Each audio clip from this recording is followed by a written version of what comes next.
This Yom HaShoah feels different than Yom HaShoahs of the past.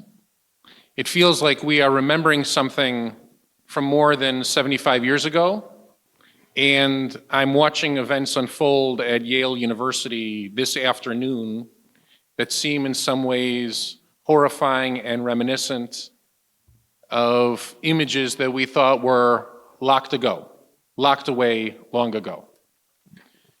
And so we're going to begin tonight like we do other ceremonies that we've done by calling up survivors, children of survivors, grandchildren of survivors.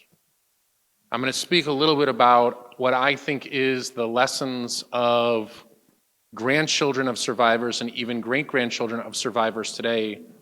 And then I'm going to have a conversation with my good friend Brian Latcher about what it is to be raised as a grandchild of survivors, what that means, what we've derived in terms of lessons and values, how it is that we walk in the world carrying that responsibility, and how it is that we gift that privilege to our children.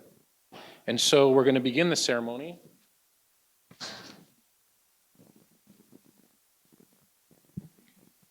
by calling up those that we've asked to light candles. And as you come up, please speak into the microphone the names of individuals or family members that you are lighting in memory of. And we'd like to begin with a survivor herself, survived through the Kindertransport, our own Rita Cinder.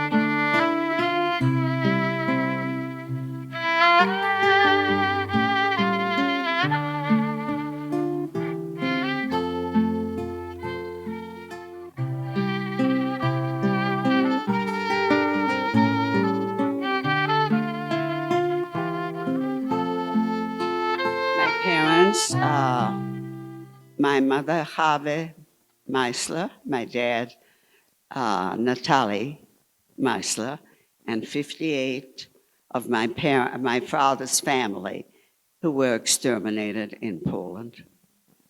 And you know I'm a Holocaust survivor. I was born in Vienna, Austria, and then I went on a Kindertransport to London. And I've had a wonderful life, and I want to thank, Valley Vis Shalom is my second home, and I want to be here as long, and Jack always, we loved coming here, and I'm glad we're all enjoying and love Rabbi Lebowitz, right?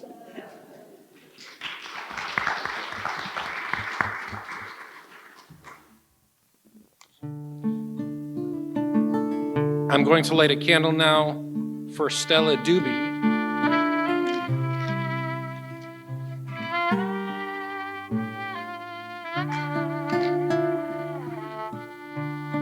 A survivor herself, she was going to light in memory of her entire family. She was no longer able to make it this evening. And now I'd like to call upon my own family, my mom and dad, and my family, and my sister's family.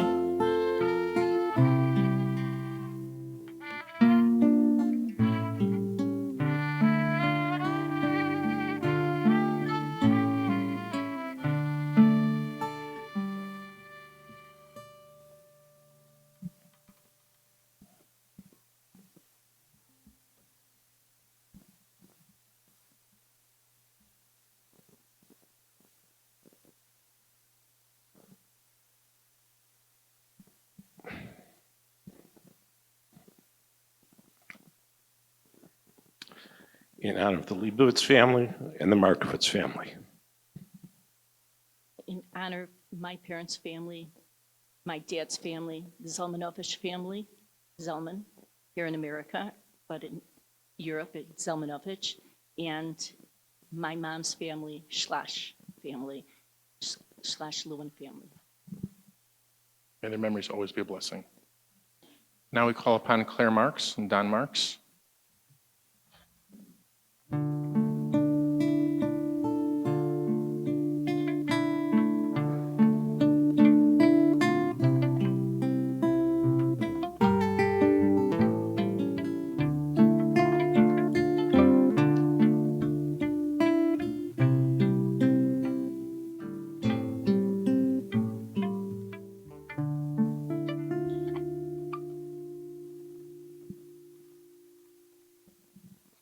This is in memory of my dear parents, Cantor Joseph and Helen Kurz, my grandparents on the Kurz side, my grandfather on my mother's side, who was a Beam, and all my aunts and uncles and cousins that I never got to meet.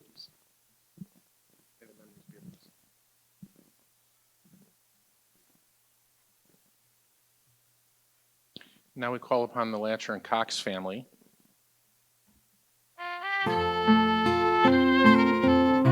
Children, grandchildren, great-grandchildren.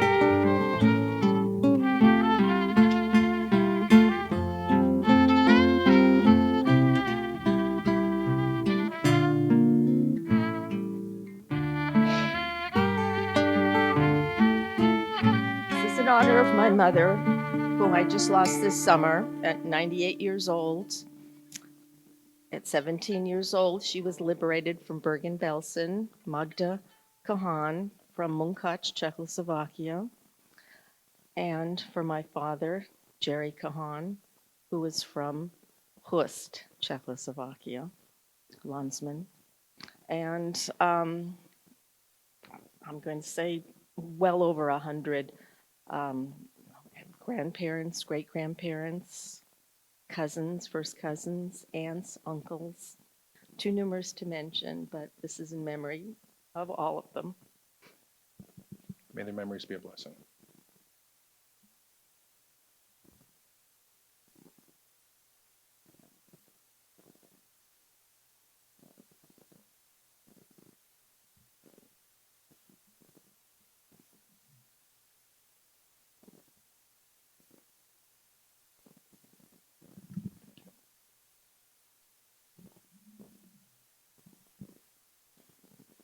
Is there any family of survivors here that we didn't call upon tonight? Come on up. Come on up.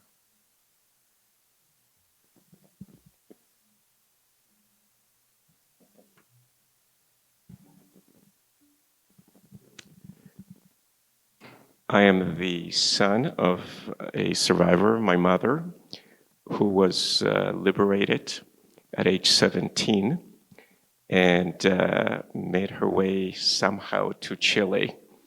And that's how you get a Victor Cohen born in Chile. So in memory of all that side of my family, she was the only survivor with one brother out of many, many relatives in their memory.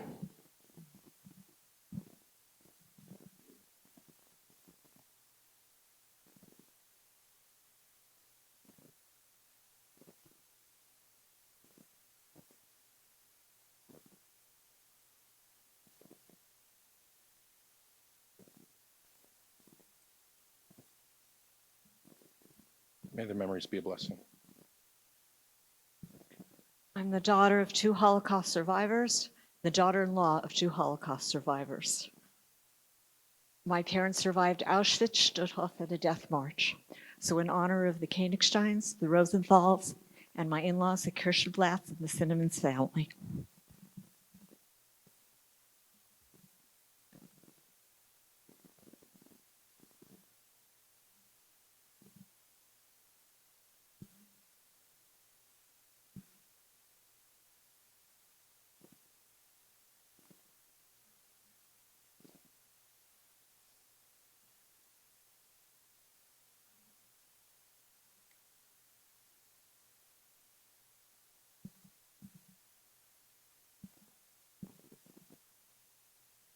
I would like to take the honor of lighting the candle in honor of the Glazer family. Yes, Glazer Hall, who had about almost the entire family annihilated in the camps. Jack Glazer himself, who the hall is named after, was a survivor, and at the age of 18 was found, was rescued and was located by an uncle who also survived in the Red Cross station somewhere in Switzerland. Just ironically, someone came back.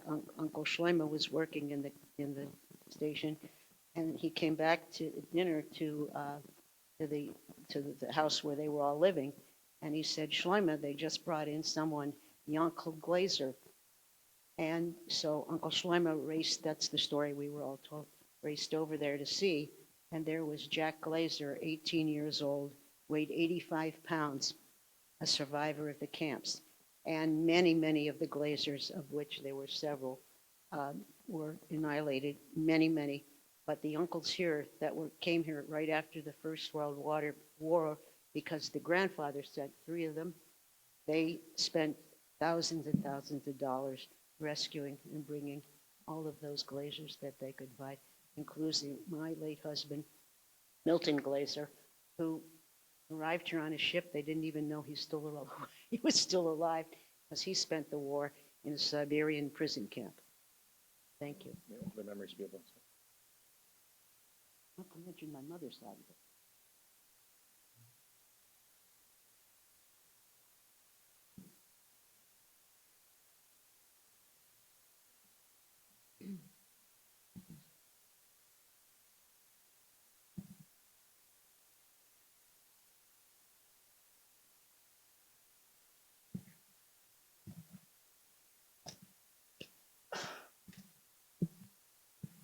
I'm John Bornstein. It's my daughters, Anna and Rachel. My father was a survivor of a slave labor camp in France, and his 2 sisters and his father were murdered at Auschwitz, and countless other members of the family. So I'm lighting a candle in memory of them and many countless people who are unfortunately not remembered.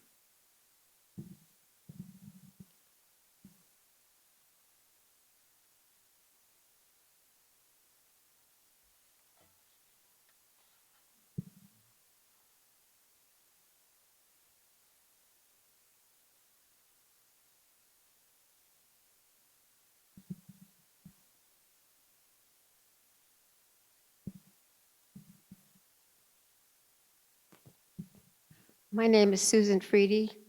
My mother was a survivor. She lost her husband, my father, and her parents, and we've lost many extended family. And I was born just at the end of the war in Košice, Czechoslovakia.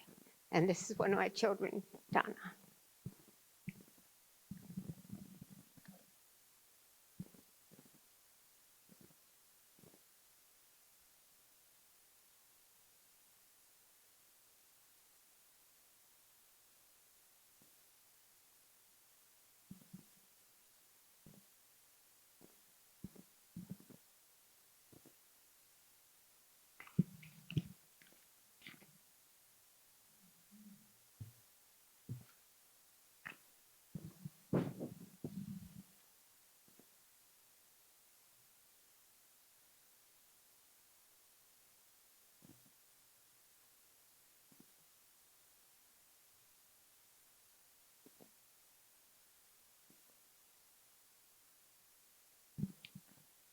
Both my mother and father were survivors. My father, the youngest of 12.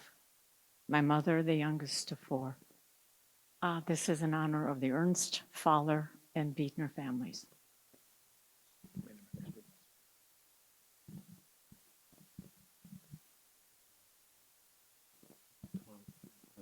Mindy and I are cousins.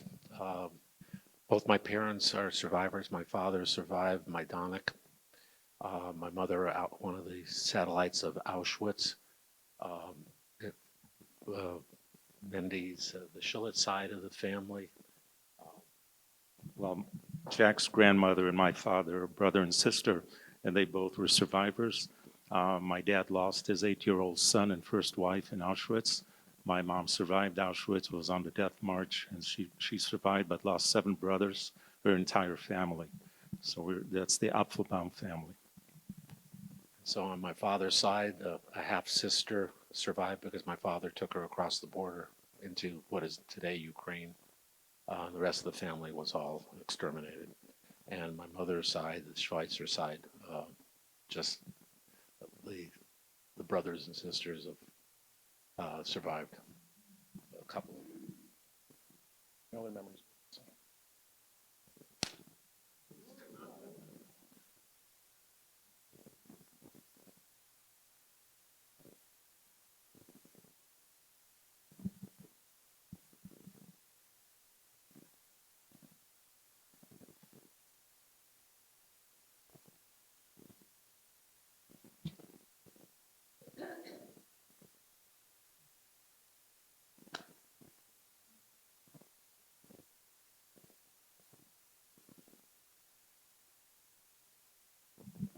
I'd like to light this candle in memory of my grandfather's 5 brothers and sisters who all perished. Only one of their children survived of 5 families, of the Reiter Lehman family.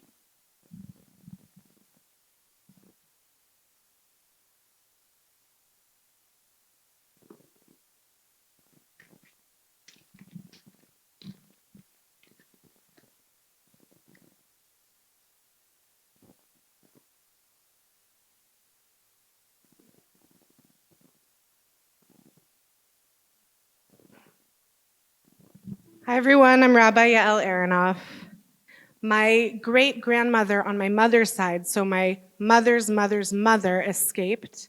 Her mother, my great-great-grandmother, Shifra Goldstein, died in Auschwitz, as did her sister Bella Goldstein, her brother Hugo Chaim Goldstein, and her other sister Hermina Goldstein. So I'm remembering them and my great-great-grandmother, my mother's mother's mother's mother, and my great-grandmother who escaped that fate.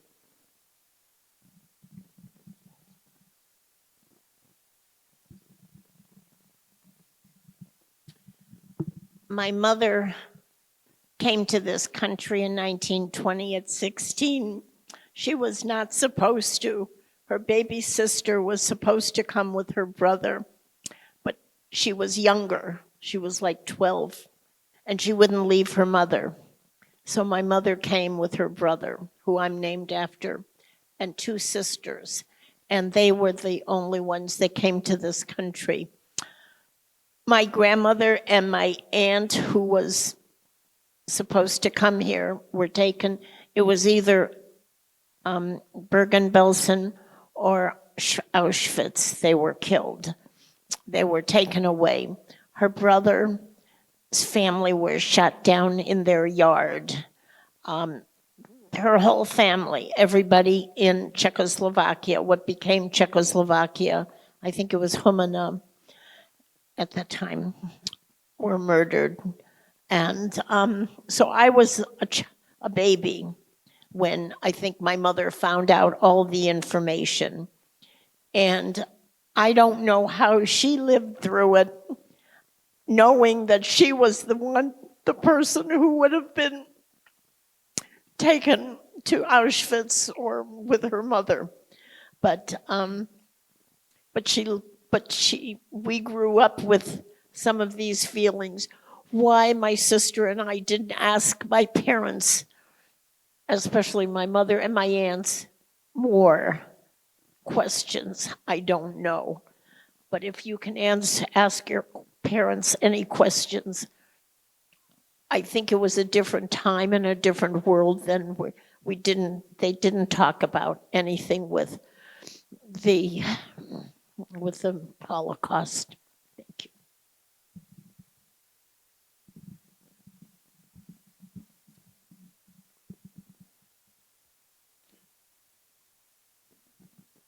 For almost a decade, I've served as the rabbi in residence for Cafe Europa, which is the largest gathering of Shoah survivors in LA supported by Jewish Family Services. And I go there to be with that community twice a year. Once yesterday at Yom HaShoah, where I speak with them and I spend time, and once before Rosh Hashanah. And this community provides Passover groceries to survivors, to anybody that Cafe Europa identifies throughout the San Fernando Valley. And on my drive over there, I began to reflect on everything that I've seen over the last 3-4 months, everything that I've talked about, everything that I've studied that has occurred over the last 17, 18 months. As I travel around the country on this book tour, the more that I speak about the book and the more that I speak about Jewish pride and connection to peoplehood and the values that will ultimately pull us in the right direction, the more that young people ask me to come speak on different campuses. So for instance, next week I wasn't able to make it, but they're opening a Zoom. I'll be speaking to the Hillel at Tulane University on Tuesday evening. As the book gets passed around between families and between people, young people come and ask for answers. How should we respond? How should we react? And more than anything, I think to myself, you should understand that everything that we're seeing today, Jewish generations have seen before. And I constantly think to myself, what would my grandparents say if they were watching television and they saw what I saw today, which was a line of students standing at Yale University saying Jews will not walk past this line. Jews will not walk through this courtyard today. How could I possibly explain this to my grandparents who chose this country specifically because they had imagined that it could never happen here? What kind of advice would they give me? I'm almost certain that they would point me back to the voices of our tradition. They'd point me back to the wisdom that's emerged out of shtetls, much like Encino, California. There is a wonderful story in the Hasidic tradition about a noble family that lived in a province in Eastern Europe. And every night the family would have dinner on fine china, and they would have the prince play music and sing for them. And then one night the prince came down for dinner and explained to his family that he was no longer the prince of the province, but rather now he was a chicken, a rooster. And the family laughed. The family laughed. Until the following night, he came down, he said he no longer eats with fine china, and he began to peck at his food directly on the plate. And his family, they stopped laughing at a certain point, and they said, "Stop doing this. You're the prince. You're not supposed to behave like this." And the following night, he came down completely naked because roosters don't wear clothes. And he began to peck at the food. And the family began to reach out to doctors, the finest neurologists in all of Chist came to see this prince. Psychologists. The following night, he refused to peck at the table, but rather take his food, pour it all over the floor, and he began to flap his wings. Doctor after doctor came to see the prince rooster, and the family had no choice but to call the wisest person in the entire region, who, of course, according to the Hasidic stories, was always the rabbi, always. The rabbi came to the castle, and he met the prince rooster, and he said to the prince rooster, "I know exactly what you're going through." He turned to the parents and he said, "I can heal your son under one condition, that you not question any of my tactics." And the parents said, anything, Rabbi, anything at all. He took the boy up to the boy's room and he said to the boy, come on. He closed the door and the rabbi proceeded to take off all of his clothes. There they were, the rabbi and the rooster standing absolutely naked, and they both began to walk around the boy's room flapping their wings, acting like roosters. After 2 days, the rabbi said to the boy, my back is killing me. This is really not a good way for us to walk around. Does your back hurt? And the boy says, my back does hurt, actually. He says, well, why don't we walk around upright like men, but the entire time that we're walking upright like men, deep down we'll know that we're actually supposed to be walking around flapping like roosters. And the boy said, okay. So they walked around for 2 days around the castle, upright like men, but naked and pecking food off the floor. And then the rabbi said to the boy, at night, when we sleep on the floor without a blanket, naked, I get rather cold. Do you get cold? The boy said, I am cold. He says, well, since we're both cold, why don't we put on some clothes and use a blanket and sleep on the bed? But inside we'll know that we're roosters. But we're roosters that walk upright and wear clothes and sleep in a bed with a blanket. And the boy said, okay, it sounds great. That's exactly what we're going to do. And the following day, they came down to eat. And he said to the boy, do you like eating food with so much schmutz on it? And the boy said, not particularly. He said, neither do I. Neither do I. So I'll tell you what we're going to do. We're going to sit at the table wearing clothes in a chair because it's good for our backs. And we're going to eat off of the silverware. But inside, we're going to know that we're roosters. And the following day, he said to the boy, I'll tell you what we're going to do from now on.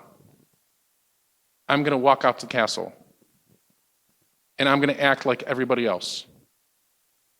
And you're never going to know. Nobody will know, except you and me.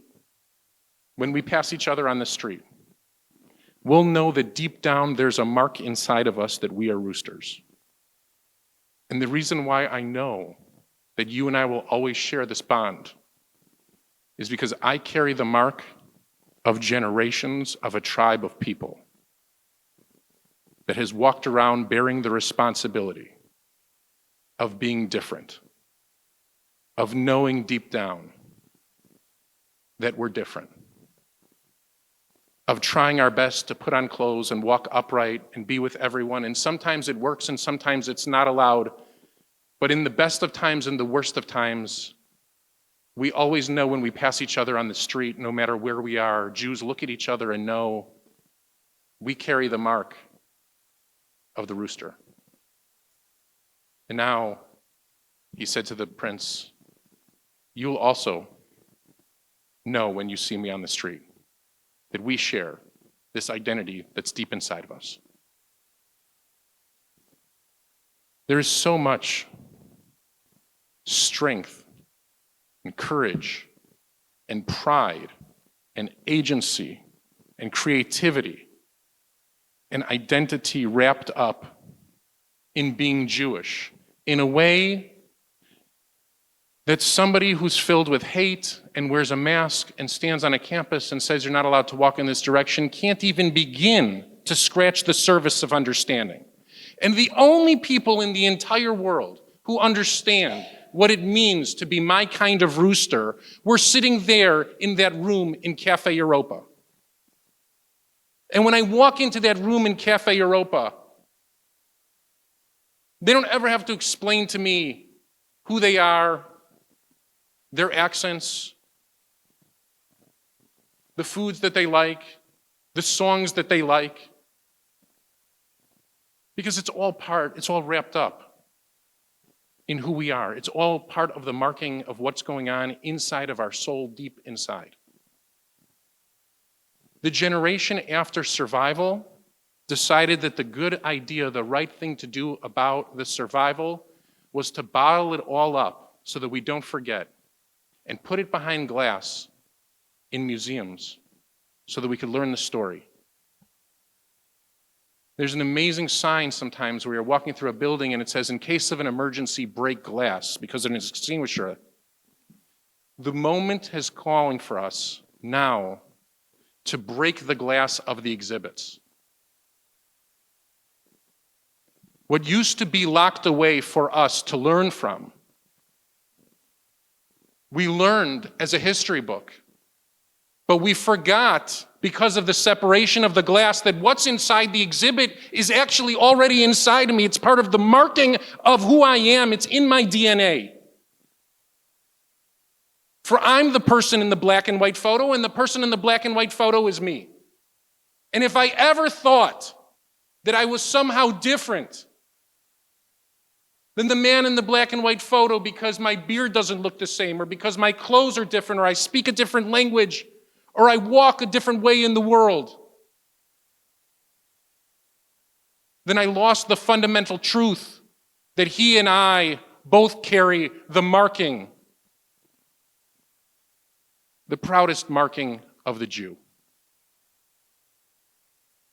The marking of my neshama is the same marking that he had in his neshama, is the same marking that my grandfather had and his grandfather, and all of our grandparents and grandmothers had gone all the way back.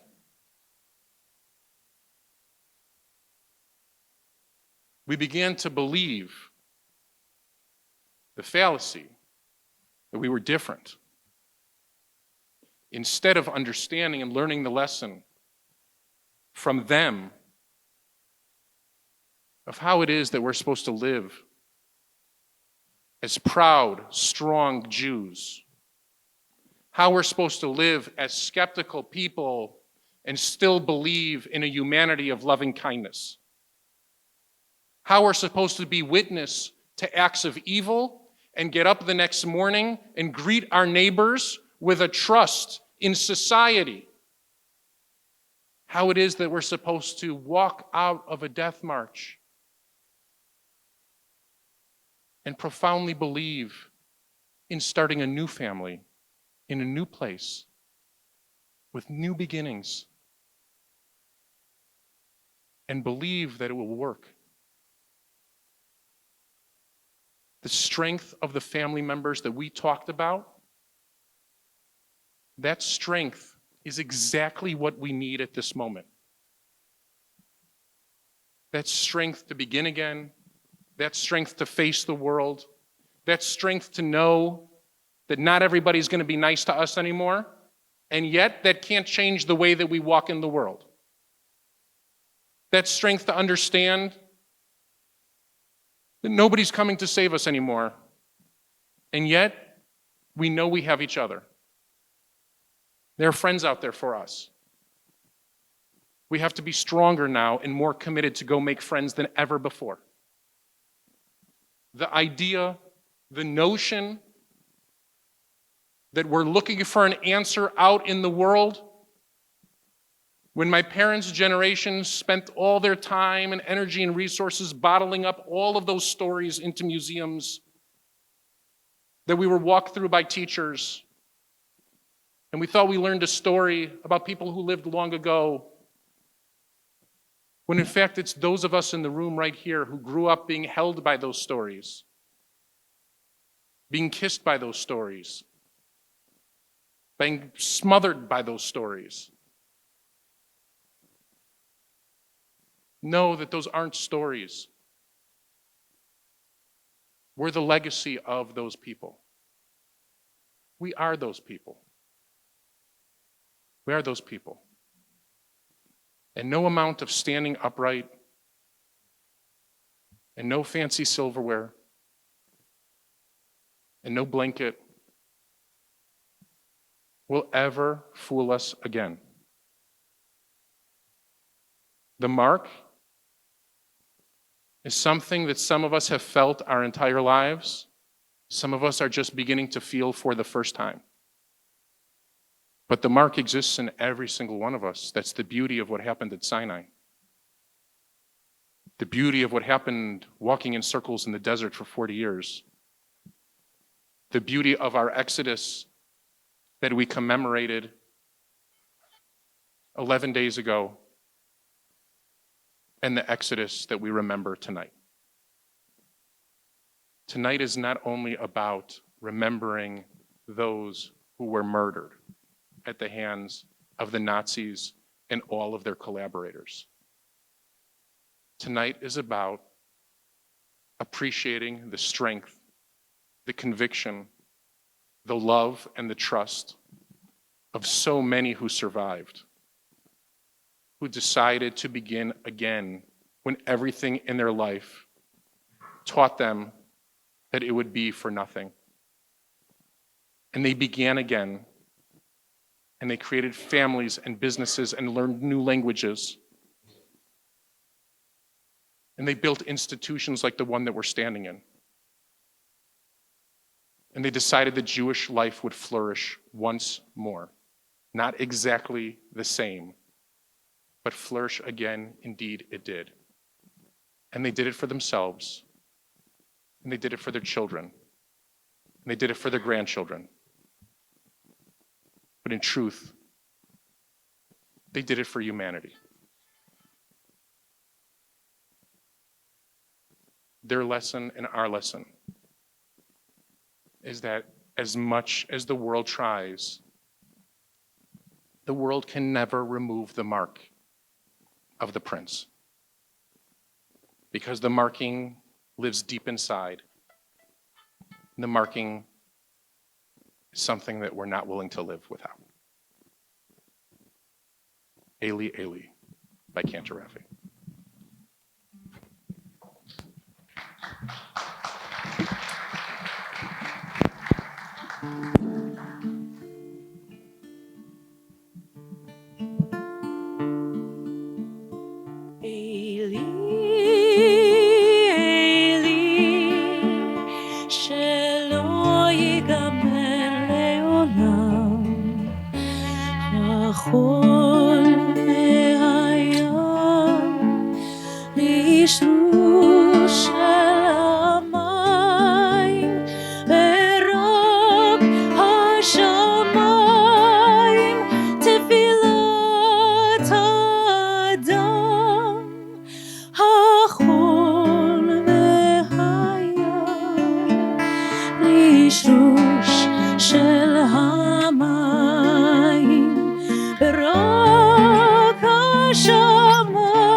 Oh God, my God, I pray that these things never end. The sand and the sea, the rush of the waters, the crash of the heavens, the prayer of the heart, the sand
noch einmal, ein Tag noch einmal, kommt alle vor.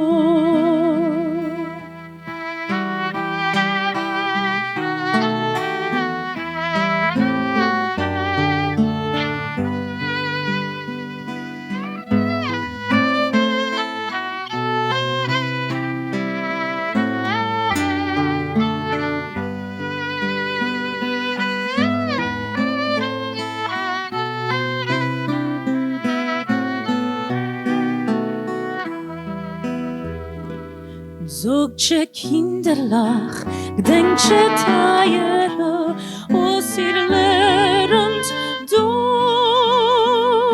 Zogt je nog einmal, een Tag noch einmal, kommt alle vor. Zogt je nog einmal, een Tag noch einmal, kommt alle vor. Als ihr wird kinderlach älter werden, wird ihr allein verstehen,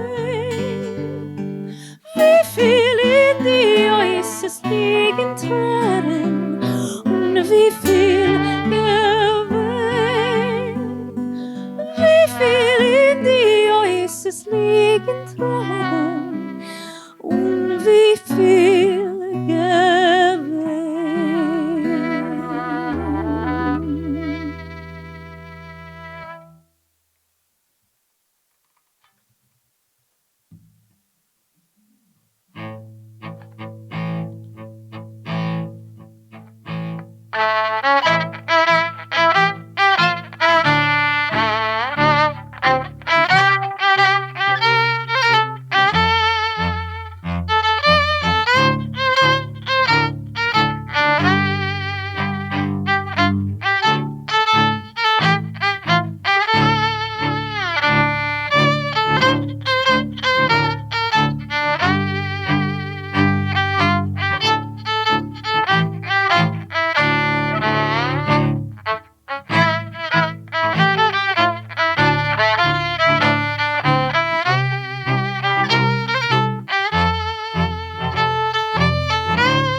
Brian?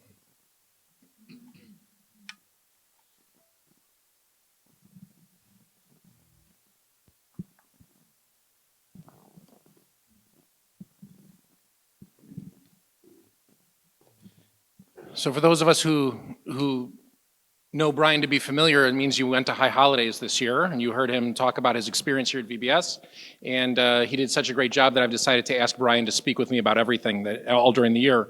I had the great privilege of getting to know the Latcher family during Magda's end of life, and that's where we got to know each other, and I realized that in all likelihood we're probably related, going back to Chist, Someday a sociologist will say, how did all these people from Chist end up in Encino?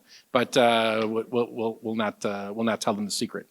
So Brian, what did it mean for you to grow up as a grandchild of survivors? When was the first time that you understood that they were survivors, what they had gone through? Did they speak about it openly with you? Did they talk to you about lessons? How did you begin to understand it as a child? Yeah. So I think the first time that I became aware of their Holocaust and survivor legacy was actually through another relative at Passover Seder one night. I remember looking at his forearm and noticing some numbers written on the forearm. And of course, I was curious to know, and I knew at that young age that Jews weren't supposed to have tattoos. So I asked him about it, and he told me it was his phone number. And just so he would, in case he ever forgot, that's what it was. And I think that was the theme between some relatives and our grandparents, was that they didn't necessarily want to tell us all the horrors that they went through. I remember my grandpa, when I was young, telling me that there was this terrible thing, the Holocaust, but he didn't want to tell me the stories. It was something that haunted him, obviously, for the rest of his life. He had nightmares until, his late, stages in life. And same with my grandma. She would be randomly crying in the middle of whatever it was because they were so sad to talk about it. But at that young age, at Passover Seder, I started asking some questions. And that's when I started to learn that there was something way terrible and way worse that happened. There was more to the story than an actual phone number that they told me about. And so did they begin to tell you stories? Did you first go to a museum and realize that this was part of your family's story? How did you begin to connect it all, that you were part of this this historical period of time? So my parents shared a lot of information with me about my grandparents and the things that they had went through, but I learned a lot through going here to school at VBS and high school at Milken. We took some classes at Milken, and then there were some films that I watched, and that's when some of this started to hit home to me, and to really understand some of the atrocities that my grandparents had went through. But it was really asking the questions, because to get the information out of my grandparents was difficult at first. This is not stuff that they volunteered or wanted to share. This was information that we almost had to pry out of them. Once they were open to a conversation and questions, then we started to hear the stories. And it really wasn't until I was 18 and went away to college, that's when my grandpa, I remember coming home once, I think it was winter break, and he told me, you're old enough now to hear some of the stories that we went through. But it took a long time till he felt that I was old enough to hear the stories. So I'll never forget, I was young in elementary school, and I went over to somebody else's grandparents' house, just so happened to be, and they served dinner, and that was the first time that I ever saw grandparents serve a plate where you could see the bottom of the plate and the dinner plate. Our grandparents used to pile food on top of food, hand it to us, and then we'd finish our food, and then we'd get another plate of food. This would go on until we'd look at our parents for mercy, like that they would come save us from the, and a lot of this was expression of love. All of it was an expression of love. It was an expression of trying to take care of us. What qualities do you think that they carried, or that they imbued in their lives, that you think were uniquely delivered to you in this way because of their experience? Well, I think, kind of going back to the last question too, part of the ways that I learned about what they were going through was back at Passover Seder. And it reminds me of when my grandparents, my grandma specifically, would cry terribly towards the end of the Passover Seder. She was so sad that I didn't know, so I'd ask my mom, and she told me that she was sad because it reminded her of her last Seders that she had in Czechoslovakia before she left, at which point their last Seder that they had in Czechoslovakia, there was 2 Nazi soldiers living in their apartment with them. So it was a very quiet, subdued Seder. So the qualities and the traditions, really the qualities that we've learned is the tradition. to carry on Judaism and the determination. And as I was older, I started asking my grandma about, how she survived when all these horrific things happened around her. She said that she wanted to live. She had the will to survive. And there were other people around her that understandably gave up. They were overworked, they were underfed, they had disease, they weren't sleeping, they were abused. She had this attitude that I will make it through. This was against all odds. She had lost her parents, immediately. They were separated right away as soon as she got to Auschwitz at her first concentration camp. And there's this tradition that the Lasher family has of sticking together and being together. And I think the resilience that she passed on to us was something, one of the qualities that we have, that we understand that there's going to be all sorts of terrible things in our life, and it's important to stay focused, to stay dedicated, to have the will to want to succeed at whatever it is. And the other thing that got her through, besides the will of wanting to live, is once she was separated from her parents and family that she never saw again, her immediate family, she was with her cousins and her aunts. And she taught us to stick with your family, no matter what. And that's why we continue to have these beautiful family seders where we have 30 plus people. It's all of our aunts, uncles, cousins, and family. And the quality, or the qualities of sticking together and determination and the will to succeed at whatever it is are the main qualities that she's instilled in us. And do you explain to your kids that that's where those teachings emanate from? That you come together, 30 plus people at a Passover Seder, right? All family, some that you love, some that you love a lot more.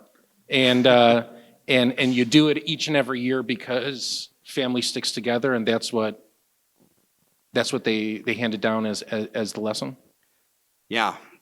So at this Seder specifically, this was our first one without my grandma, so it was tough, and she was the last remaining grandparent alive, so that was hard. But what we talked about with the kids, my kids and the other grandchildren, is that there's unfortunately these generational issues that all Jews face. It's goes way back to Passover and the holiday that we were celebrating, and explaining that Jews had been persecuted and were enslaved, and they had suffering and misery that they went through then. And it was relevant with my grandma too, being taken from her home in Czechoslovakia and against her will being taken to a concentration camp and seeing horrific things. So they were learning that not only did this happen to our ancient ancestors that they learned about here at Valley Beth Shalom, but it happened to my grandma. And they know that it's happening now in Israel with the Jews that have been taken against their will and are still being held hostage, and that there's evil villains out there today like Hamas that still threaten us. So they unfortunately know how prevalent this is amongst the Jewish people. Sticking together is one aspect of family, and you can see it here in the first row, you can see it here in the second row. There's lots of examples of it throughout in terms of survivors, legacies, and families that stick together. But there's another part of it that's just not only how we survive, but how we thrive, how we move forward, right? So it's not a coincidence that our kids all intermingle at VBS and Heschel and Milken and D. Toledo, and that at those schools, so many survivors, kids and grandkids pursue Jewish education. How did they talk about their Judaism? How did the kids? How did your grandparents speak about Judaism? How did they talk about their families? Did they talk about their bar mitzvahs or their weddings or Jewish tradition Passovers before in the old country? Or how did they talk about it with you? And how do they talk about it now when they come to the bar and bat mitzvahs and the simchas here? Yeah, well, our grandparents spoke of the traditions, but it was also a very sensitive subject. So with Passover, that's the one that comes to mind. And Sukkot, my grandma celebrated Sukkot for the last time before the Nazis came. Her father was in the sukkah alone because her brother had been arrested simply for just being Jewish. So even simple holidays brought a lot of pain. When they first came to the United States, there were a lot of holidays that they didn't celebrate anymore, as they had my mom and her sisters, my aunts. Judaism became a lot more involved in the family, and the holidays that we celebrated were staples that were not missed for whatever reason. We all stuck together. We all made it very clear that we are going to attend these holidays together no matter what, and that we owe and feel the responsibility of carrying on this tradition, because this is something that they wish they could do with their family members, but simply couldn't. They were taken away from them. So this terrible loss that they had, and this void was, I don't want to say made whole, but brought back, and it made him feel better seeing the family all be together and the joy and the laughter that all the kids and the grandkids would have. So it is stressed upon our family that we need to all be together during the holidays and share these stories so that they aren't forgotten. So it is firmly prevalent in the Lasher household at all of our seders, and we're always telling stories about my grandma and grandpa, and my mom is always telling stories too, so that our kids and the grandkids can share these stories beyond the years. I want to thank you for talking about your family.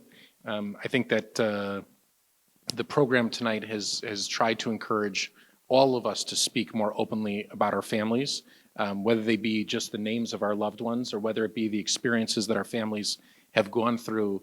I'd like for tonight to become a new tradition in this community that we talk about where we're from and our family lineages, whether that be Eastern Europe or Iran or anywhere in between. There's a whole lot in between those two places. That we be proud of where we're from, and that those be life lessons that we instill in one another. So thank you, Brian, for sharing so much. And thank you to the Latcher family for being part of this community and who you are. Please rise as we sing Ani Ma'amin.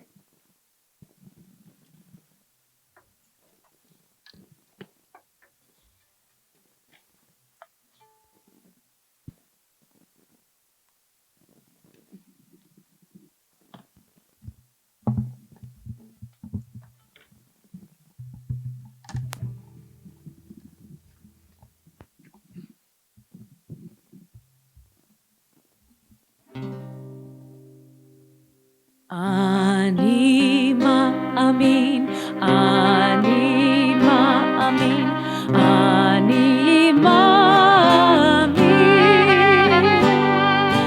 ani ma'amin, be'emunah shleima, be'emunah shleima.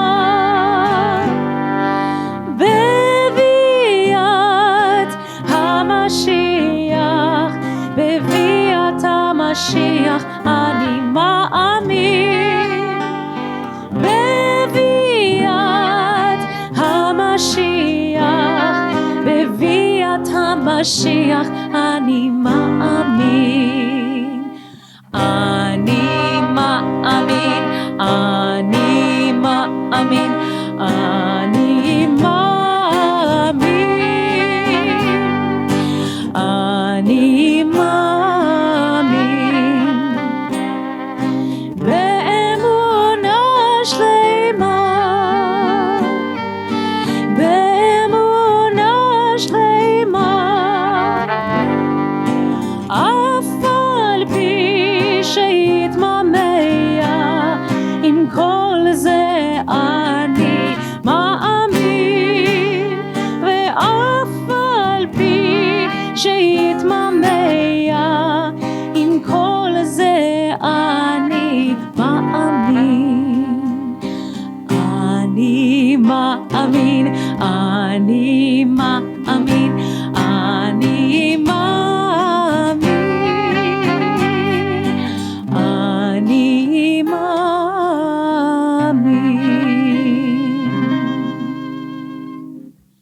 remain standing for El Maleh Rachamim in memory of the 6 million, immediately followed by Mourner's Kaddish.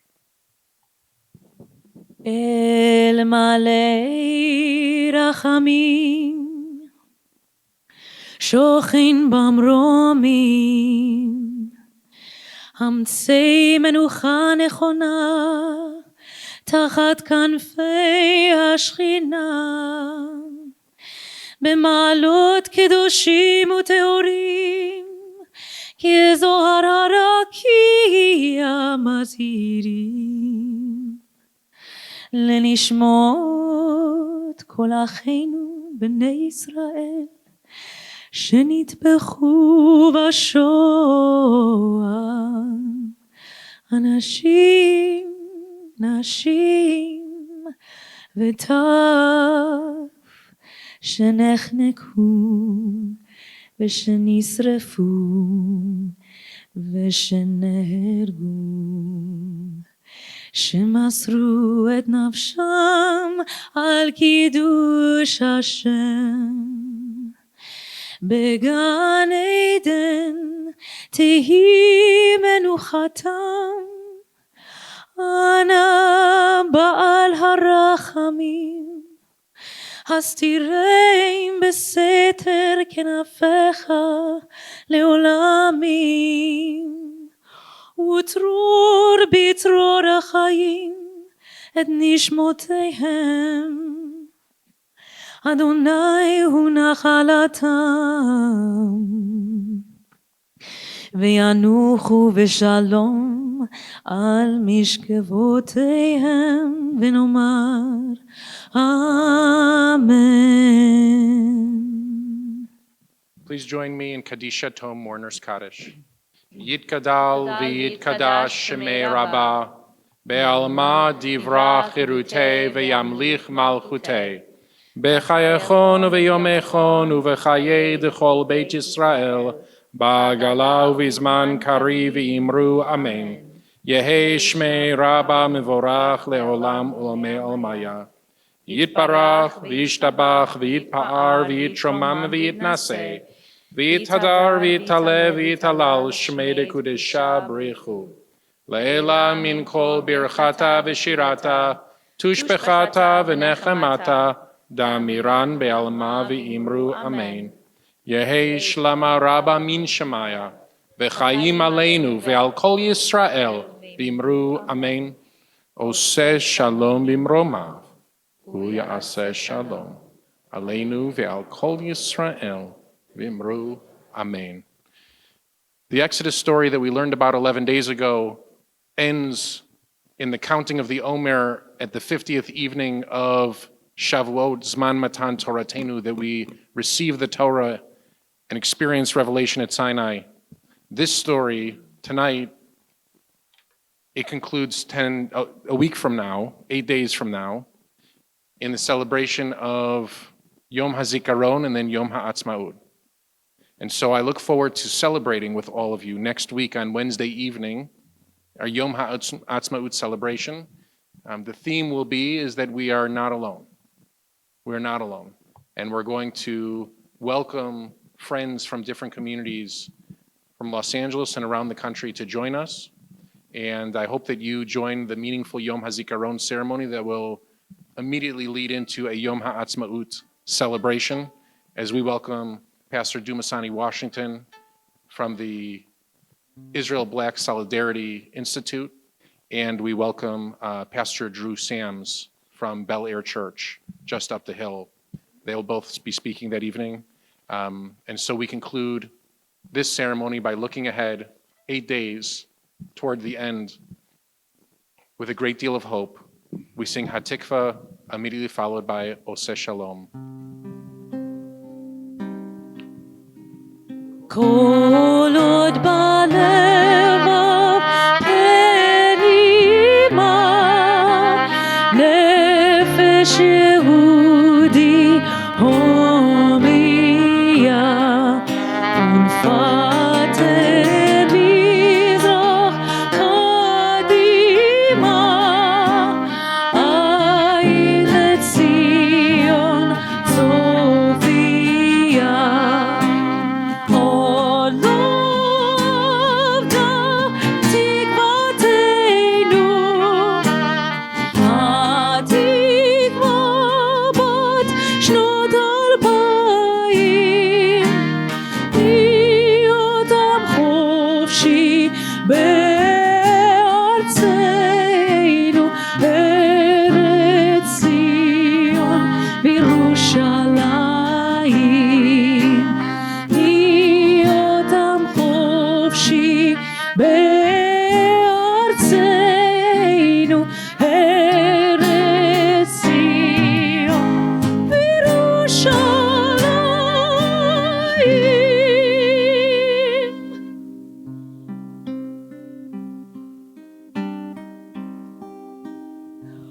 עושה שלום במרומיו, הוא יעשה שלום עלינו ועל כל ישראל, ואמרו אמן. יעשה שלום, יעשה שלום, שלום עלינו ועל כל ישראל. יעשה שלום, יעשה שלום, שלום עלינו ועל כל ישראל. יעשה שלום, יעשה שלום, שלום עלינו ועל כל ישראל. יעשה שלום, יעשה שלום, שלום עלינו ועל כל ישראל. יעשה שלום, יעשה שלום, שלום עלינו ועל כל ישראל.